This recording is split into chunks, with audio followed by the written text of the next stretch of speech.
Let your curiosity rise. Mad Bricks webcast, Where the human spirit flies.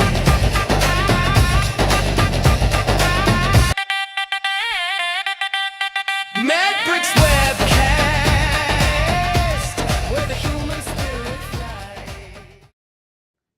Hey, welcome to the Medbix webcast. This is Ramana Annamaraju. I'm the host.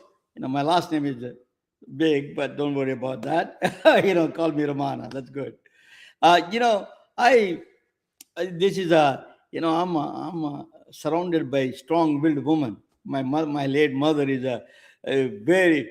she invented the feminism before the word even exists, and my daughter is a very highly opinionated and also smart, extremely smart, and then she's very forceful, So I have a co-host.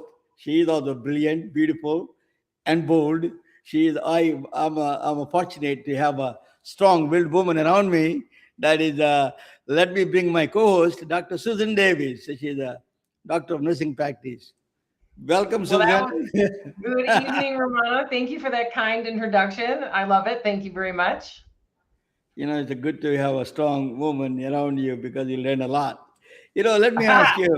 Well, I was going to say, not everybody has a bestie that's a physicist. So, it takes one to know one. Let me ask you, you're nominated for American Heart Association for an award. Tell me a little bit about that. I'm proud of you. Our Medbix is growing. We are getting a lot of presence. You're getting attention. We are getting attention. So tell us a little bit about your nomination for the American Heart Association. Thank you, Ramona. It's really, really an honor. I've spent a lot of time. I've spent, the last decade plus of my life working in the area of specifically of resuscitation.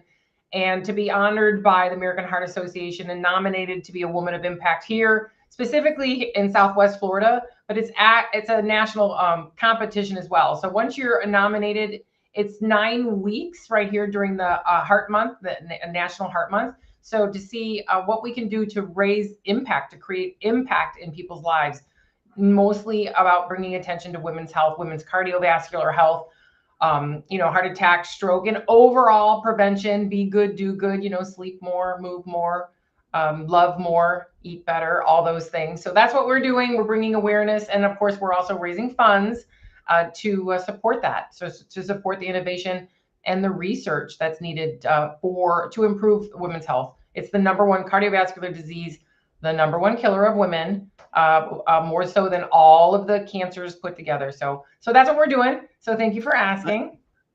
I didn't know that the menopause could be a risk factor in the cardiovascular disease. I heard that. I didn't know much about it, but our hormones are pretty important. The early days, our maiden days, our mother days, and then as we move on into our sovereign and queen days, our hormones fluctuate, and they definitely have an effect on our heart. So, and women have the signs and symptoms of cardiac stuff differently than men. We're not traditionally the elephant on our chest.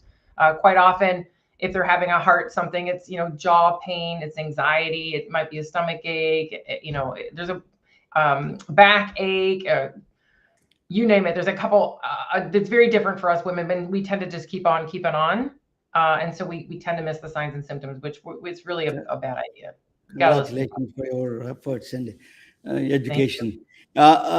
You went to China for studies, right? I'm going to introduce you who my gentleman I met in Stanford, one of the Chinese accelerator program I met. His name is Scott Rozelle.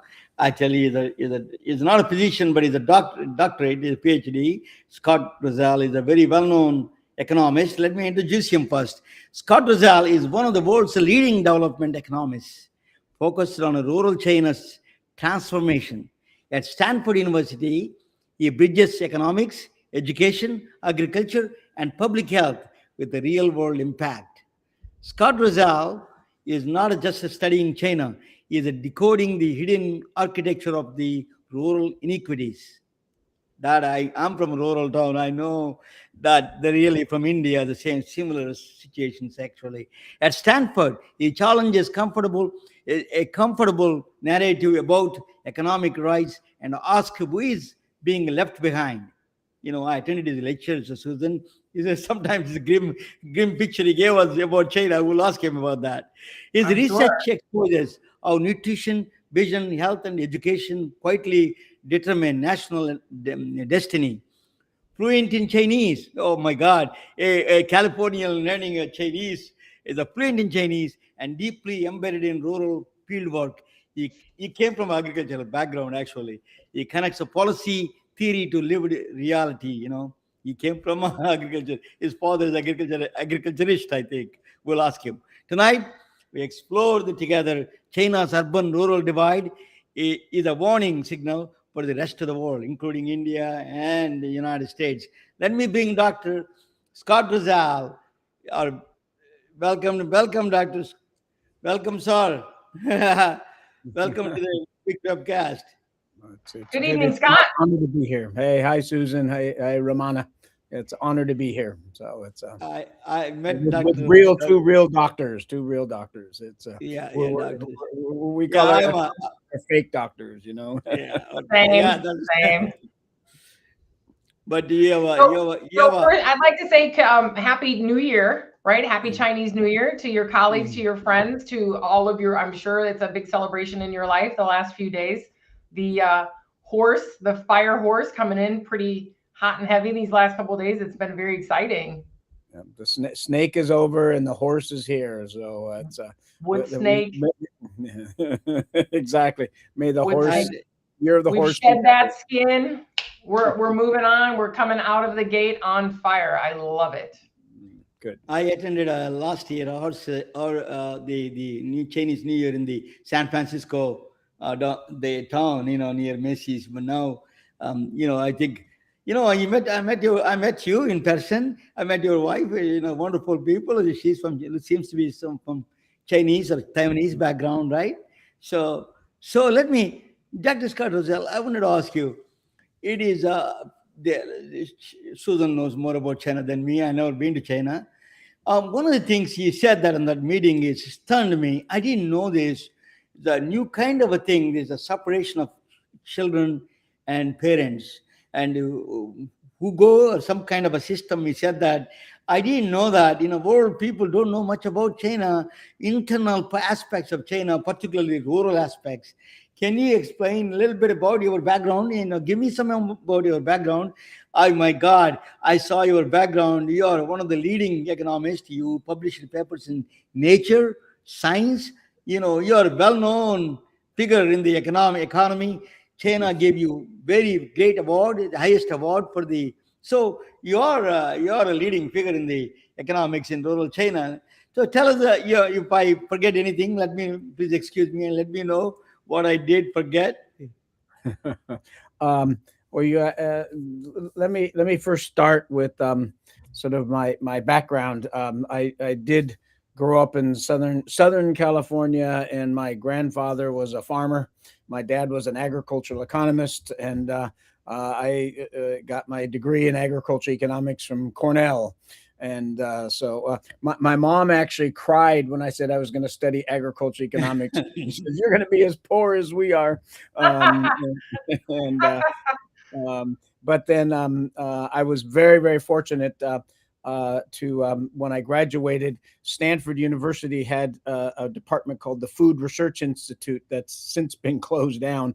But it was started by Hoover when he started the Hoover Institute to solve the world's food problems. And they had one economist from every part of the world, and I was the China person. And so I've been sort of here, since then. And I started studying the economics of food and agriculture. But by the time it got about 2000 to 2005, the share of GDP from agriculture in China was down under 10%. I started stepping back and saying, well, there's 800 million rural people out there. I mean, it's how are they going to contribute to the future development of China? And so I sort of, and what I discovered was that their human capital was very, very, very low. The share of this 800 million people in the labor force, that only 30% of them have ever been to one day of high school. So that means there's 600 million people that don't know math, don't know science, don't know computers. How do you go from a middle income country to a high income country if 2/3 of your labor force can't participate in a white collar job? So then I started that's launched the last 20 years that I've really been working on, and the problem is rural and not urban. Let me answer your first question, and I'll stop. Your first question was, there's this dual economy out there. I mean, you're from India, you know about the caste system. Of course, the caste system in China is politically created. It's not not passed down from generation to generation. And it's when you're born in rural areas, you get a tattoo said rural here. And if you're born in urban areas, you have no, that's not true. That's a joke. Basically, you get an identity card and it says rural or urban. Really? And right, and that if you have and 2/3 today, even it was 80% 40 years ago. Today, 2/3 of China have a rural identity card, and that means your kids can only go to school in rural schools. You can only go get healthcare in rural hospitals. It says that you never can get unemployment insurance because your family always has a farm. Now, the farms are only 1 acre. That's the size of a football field, by the way, a soccer field. And it's not enough to live on. And kids under 40, 85% of them never worked a day on the farm, but because they're farmers, because they're rural, they can't get and if you're in the urban areas, it's the exact opposite. You go to urban schools, urban hospitals, you get unemployment insurance if you need it, et cetera, et cetera. And so it's just two very, very diverse societies. Now, since the 1980s, they've let rural men and women come into the cities to work in the factories and to work on construction sites and to do to be the DoorDash drivers and the Uber drivers, right? But since they can't bring their kids in and send them to school, their kids have to stay back in rural areas and with grandma. And so grandma is taking care of about 1/3 to 1/2 of these rural kids. So it's a very, there's almost no society in the world like it. And That is a stark difference between India and China. That is unheard in India, because most of the time until high school, you graduate from high school, you stay with parents in India. I'm from a very, very small village, I'm from a rural village in India, agricultural town. So we are not, we go to the city, go together, parents, and come back. That's a very stark difference, Dr. Rozelle. I think that is the one thing people don't know much about it. Yeah, when you talked about it, I was surprised.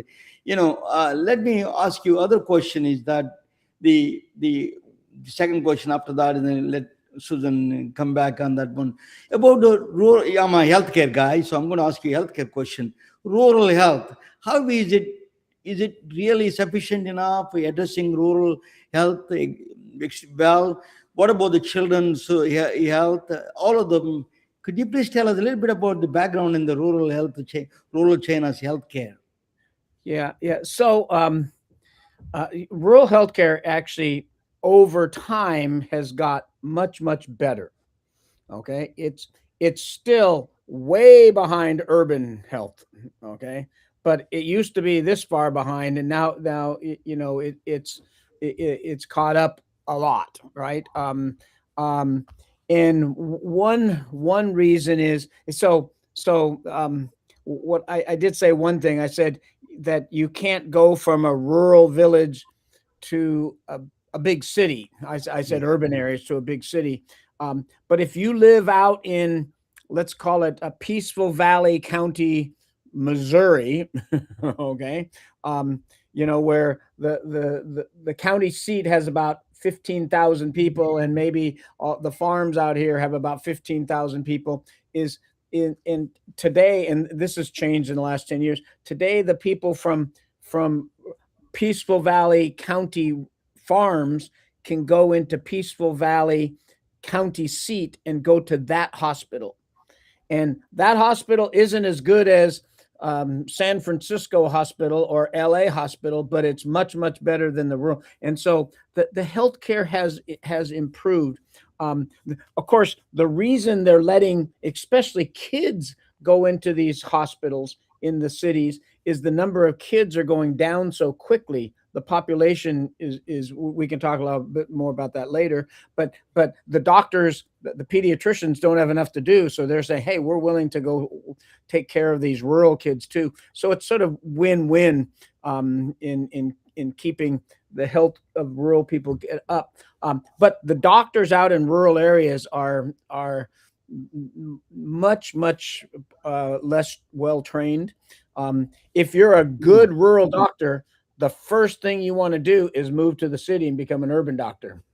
And so the doctors who are left behind, are poor quality. And so it's also just one other thing. So, China's area is exactly the same size as the U.S. It's like 3% bigger than the U.S.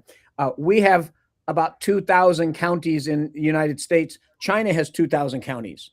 Okay, so the counties are saying there's 5 times more people in each county than there is in the United States, right? But there's also in these 2,000 counties, there's 40,000 towns and 800,000 villages, and every single village has a village doctor in it. But that village doctor is not a qualified physician. They are a physician's assistant or a quack or somewhere in between. And sometimes they're very good physician assistants, okay? And they try really hard. They know every one of their patients, so they have a huge incentive to try to help them a lot.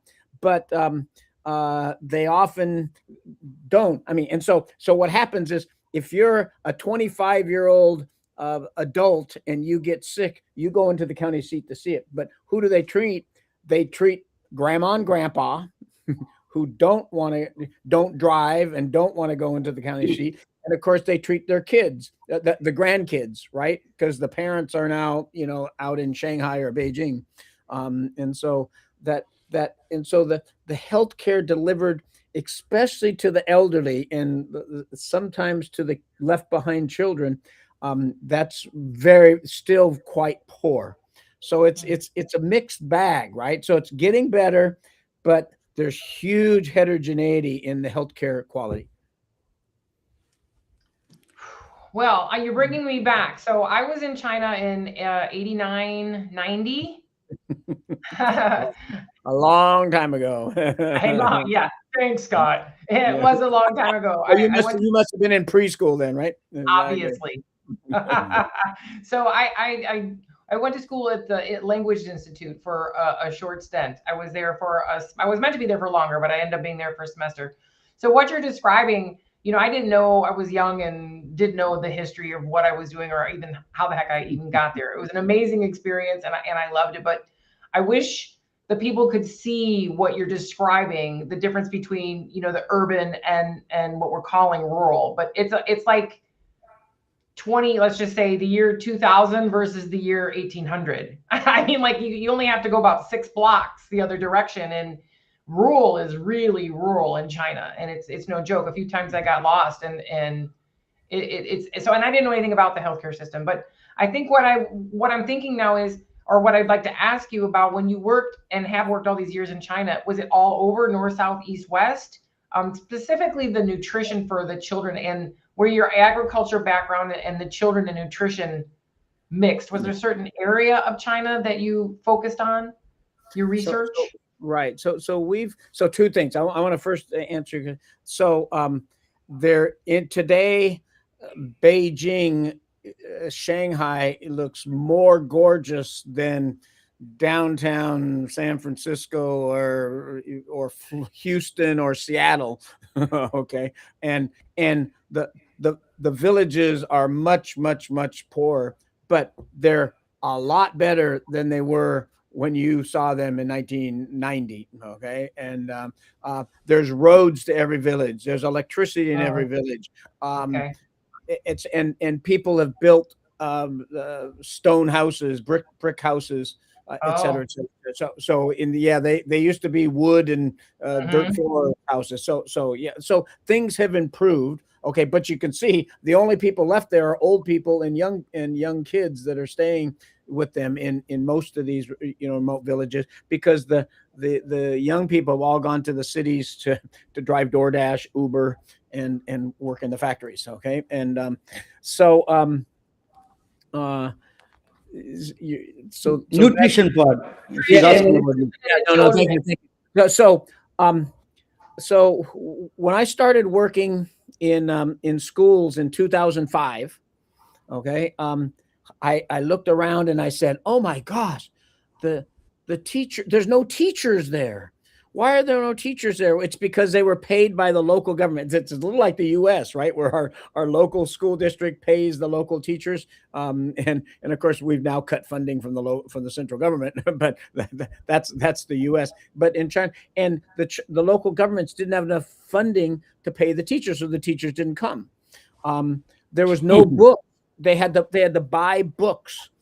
They had to pay tuition to go to elementary school, and some of these families didn't have money, so there was very low participation.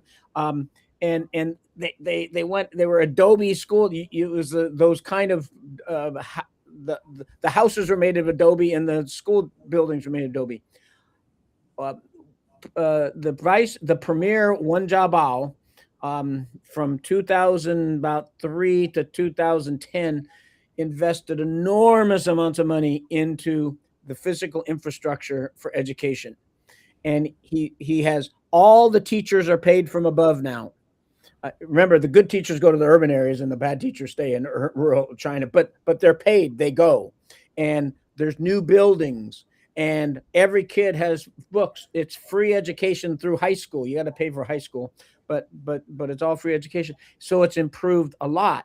So this is what we did, is in 2005, we went out with the World Bank and with some universities in China, and we did a 20,000 kid survey. We gave them a math test.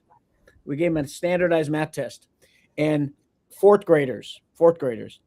The urban kids, 10,000 urban kids scored at the 5th grade level. So they're 4th grade and 5th grade. The rural kids, 4th graders, they were scoring at the 3rd grade level. So that they were already in a competitive system. They were 2 years behind. They're never going to catch up. Okay. So that's in 2005. Then the Chinese government, new teachers, new buildings, new books and students. And guess what happens? In 2010, we go back and do the same survey. The rural kids got a little better, but the urban kids got better. The gap was the same. Okay. So I took one of my colleagues named Ray Martorell. He's from Honduras, but he was a Stanford professor. He went to Cornell. Then he started the School of Public Health in Atlanta, at Emory, in Emory University. And I took him to China and said, what's wrong with these kids, right? Or, why are they doing so poorly? And so we're traveling around everything. And one day we're sitting down after lunch in the school principal's office. And, Ray says, okay, are you ready to listen to me? And I say, yeah. And he says, I think there's a nutrition problem of these kids. And I go, why? How do you know that? And he said, they look healthy. He says, I think it's anemia, because we looked and they weren't eating a lot of meat and they were eating mostly rice.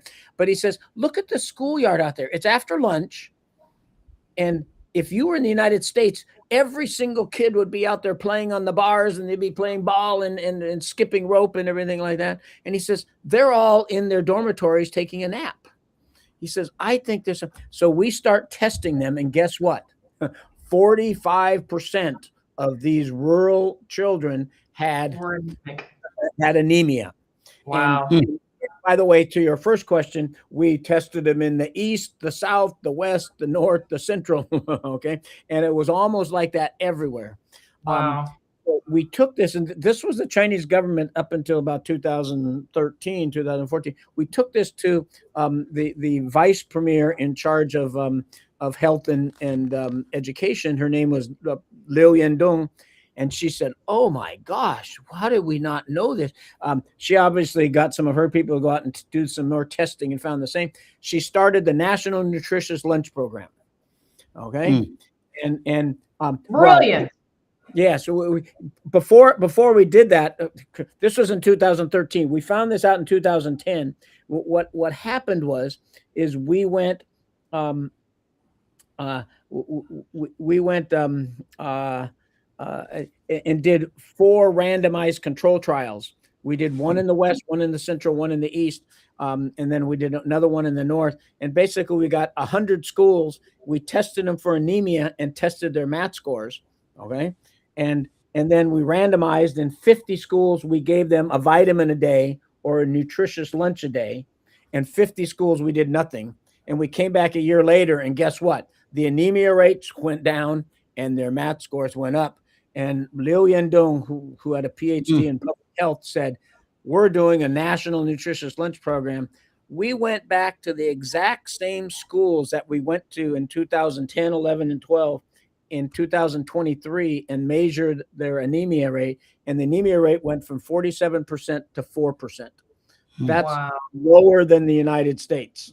And so they got that.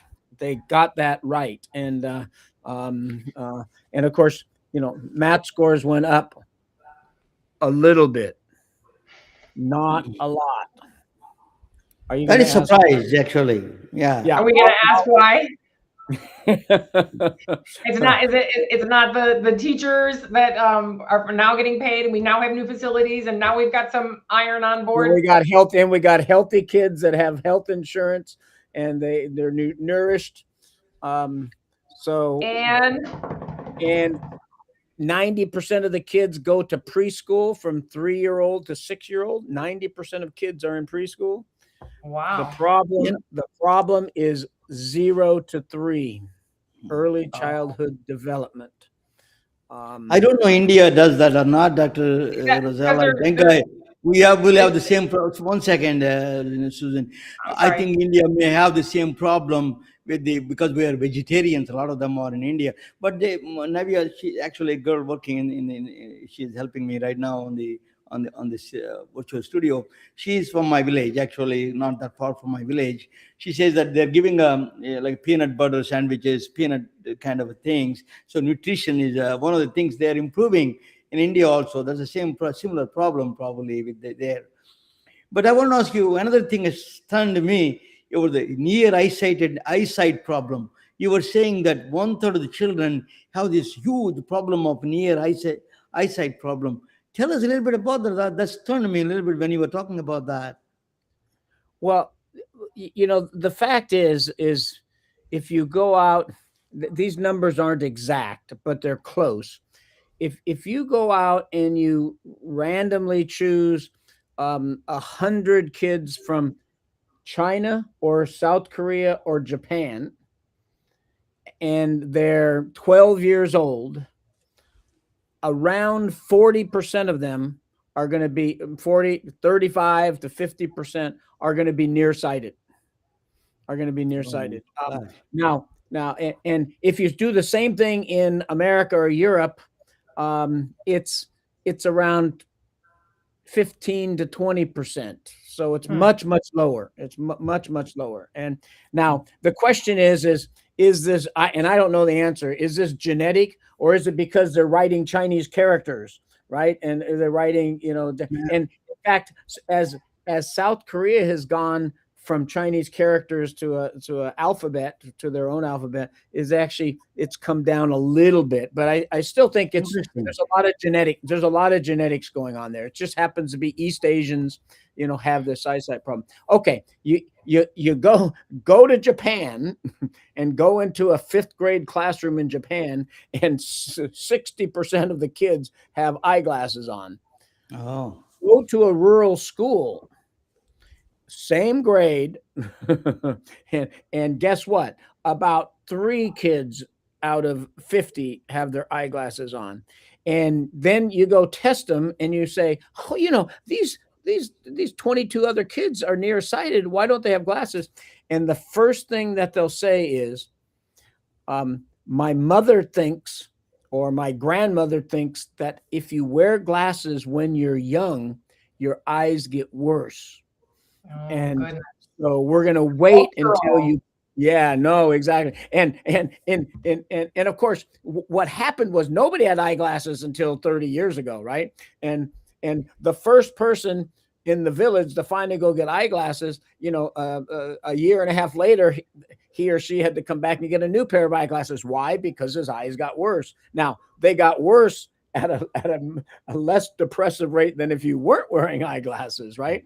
And it became sort of this rural myth that you shouldn't wear eyeglasses. And so, we've been doing these, programs at the height right before COVID. We worked with 29 county hospitals. We went and trained 3 nurses to become optometrists, and we went over the whole county. And a 4th, 5th, and 6th grade rural kids, the first pair of their glasses were free that we gave, and their scores went way up. Of course, right? I mean that they did. Their mental health problems came down a little because they weren't so anxious or stressed, as trying to read the read the chalkboard when you can't see anything. And and a lot of the provinces have now pushing glasses or giving them for free, which is another thing. So they're more nourished. They got eyeglasses. Bravo. But their test scores didn't go up compared to urban kids that much. They went up, but less than you wanted. Well, brilliant work. Brilliant work. You can't hear well when you can't see either. So, I mean, it's a double challenge because you don't realize how much that your eyes can see mouth movement and gestures. As someone who's been, I can't see very well at all, and I never wore my glasses. I didn't know that trees had leaves. I didn't. I got my eyes lasered. I was like, oh wow, they have leaves. That's pretty cool. I thought they were the lollipops, So from someone who knows that you can't hear or see without glasses, that's pretty cool. So that's amazing work. That's a lot of nutrition and a lot of vision. And I know it didn't go up a lot, but if you look at the size of the surface area of China and the number of, it helped a lot of people, right? A lot of people. And then we also did intestinal worms. So that's what I wanted to ask you about. I'm glad you brought that up. Do tell. Right. China's always had a big intestinal worm problem because everyone, including urban people, used to have there were no markets, so everybody planted their own vegetables in their backyard, right, and around their house, and then they pulled up the vegetables, right, and took them in, and they either didn't wash the vegetables off enough, or they washed the vegetables, didn't wash their hands off enough, and that's one way that these intestinal worms were spread to humans, right? And of course, by the 1990s, urban China starts to have markets. People start to care more about sanitation, and because there's this huge problem of intestinal worms, okay. The Chinese government for 1960s on to into the mid 1990s, every single year when you went to school, the first day of school, you got this blue tablet. And it was and they had to, and the first day of the second semester, they got a blue tablet, and it was it was a deworming tablet. And implementing. but by the 1990s, people said, why are we taking this again? My kids don't have worms. I took them to test it. They didn't take worms. And of course, the urban people didn't. So guess what? They stopped. The entire country says no more blue medicine in schools anymore because we don't have worms in urban areas. And when we went out, we do a lot of internships. We bring Stanford students, or we get Peking University students or Zhejiang University students to come with us to do our project. The best internship that you could have ever done was our intestinal worm project. I would have been all over it. I hate to tell you. Yeah. Because you know what your job was? It was we randomly selected the houses, and you went to the houses and you went. Oh my God. Scooped it and put it in this bottle and turned it. and then you put it in the back trunk, and of course, you drive back over these dirt roads with 40 bottles of scooped poop, there. I love it. Yeah, but that's where it is. You earned your internship medal, exactly. And once we started giving out this medicine again, the anti-deworming tablets, again, the kids got much healthier and their math scores went up a little bit. Yeah. Some of them. That's a huge discussion, and I think people in the States are fairly ignorant to the topic of worms, and I mean, sometimes maybe the alternative health type community pays more attention to the possibility of parasites, but it's really kind of silly to think that we don't have them. Every organism on Earth carries some type of a parasite. And you came from a farming background. You said your grandfather farmed in Southern California. My family farms. We have cattle. Here in Florida, and I used to worm my kids with the blue pill all the time. I mean, we're eating lunch in the cow pens, team. So guess what? Everyone's getting a little, the dogs, the cats, the cows, the horses, and my kids. My grandma used to give us the blue medicine. Yep. Interesting. So that's another strong work. Another epidemic, Dr. Rozelle, another epidemic you mentioned, it is stunning to me. It's very different from India in that sense. Because kids are going from rural areas to urban areas that parents are not there. So that kind of create a mental health problem that is very novel, very different from India in that sense. Because does it create a mental health issues because they don't have the parents, they stay with the grandparents? Yeah, no, these are really good. So we really launched we really launched our mental health program right in the late 2010s, and it was alongside. And why didn't the test scores go up more? We'll talk about that later, right? Why didn't they go? And one of the hypotheses was that it was exactly what you said, is that the kids are separated from their parents. They often live at schools. They shut down all the village schools and they sent their kids to boarding school when they're 6 years old. Oh gosh. Yeah, no, I know. And of course, they bunk them all. Yeah. The teachers really take very strict measures of keeping kids quiet and in line when they're in class. But think about them in a dorm room at 8:00 at night, and the older kids bully the younger kids and blah blah blah blah blah, right? And we did. That's where we started thinking that mental health was an issue. We actually started, this is about, I guess the first one is about 2013, 2014. And we went to this whole school district and we did a randomized trial where we found out the kids that had mental health.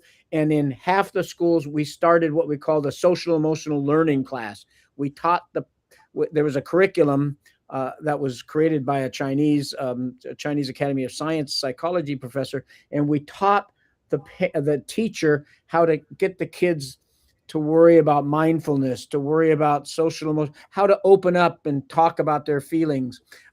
It was actually really very, very interesting. And what happened and it was in junior high. And at that time, these junior high kids are so far behind the urban kids, rural junior high kids are so that they know they'll never get into high school. If you aren't getting in high school, why stay in junior high? Why don't you drop out and go start the work, right? I mean, there's no reason to stay in school. What we found was there was this big correlation between their being at risk for depression or stress or anxiety. So, we just did it was a survey. So it wasn't a psychologist that, figured out that they actually had this depression, but they were at risk for it through these tests, through these surveys. Yeah. Right. And so when we took this class, the dropout rate from the classes that we did these in versus the classes that we didn't went way down. In other words, the kids stayed in school. They really enjoyed these. So, we write up a policy brief. We take all the principles and everything like that. And so we're in 50 schools. We're doing this, and 50 schools we're not. The next semester, the second semester, we're going to upscale this to more classrooms. And the principals in 39 of the schools say, sorry, we don't want to do this anymore. You're taking up all the time when they should be learning math. Right. But they're not dropping out. Math is number one. Okay, this was 2013. Oh my In goodness. 2023, we did basically the same randomized trial in an equally poor area, and the principal said, "Thank you so much. We're so need this." And there's now a KPI that says you have to take care of the kids' mental health problems, which is really, really good. And what we show is that their mental health goes down. And that now we did the right thing. We tested their math scores, and their math scores actually go up. This is the first time they're up. Yeah. Well, they go up with a little bit. Okay. Okay. Sorry. Still, they don't go down. So so we then have spent a lot of time in the last 3 years trying to figure out what's causing the mental health. And let me tell you, number one victim is basically Shocker. You better believe it. And there's a psychologist who came out from the institute that we were working with, and this was after the study was all over and we're already starting to publish it. But he went to 59 of the parents and at night, and he said, "Can I see your kid's phone? I'd like to see what they're watching. And I'm not going to tell you what's on your kid's phone, but I'm gonna basically score what your kid is looking and call it okay, bad, and very bad." Okay, 59 kids randomly selected. 37 were very bad. They were, and he has a whole, and 10 of them were bad, and only I think 12 of them were okay. We can use our imagination on what very bad is. You better believe it. Yep. And so this is a huge issue now. And of course, it's also the stress, the stress of the system. It's hard to get a job now. Blah, blah, blah, blah, blah. So there's mental health is a huge issue. Some things are very common to India, but one is not common is that the parents living, and then there's because we live in extended families. They're extended families, joint families. I'm always with my mother has 6 sisters. We are hanging around all of them. So it is 6 sisters, yes. So it is all the 6 cousins, 36 cousins I have. So it is all we are all very close by each other. So there is not a mental health issues because parents are always next to each other, or my aunt is there. So it's kind of a different from China in that sense. But that's remember that the average in urban China, the average fertility rate now is 0.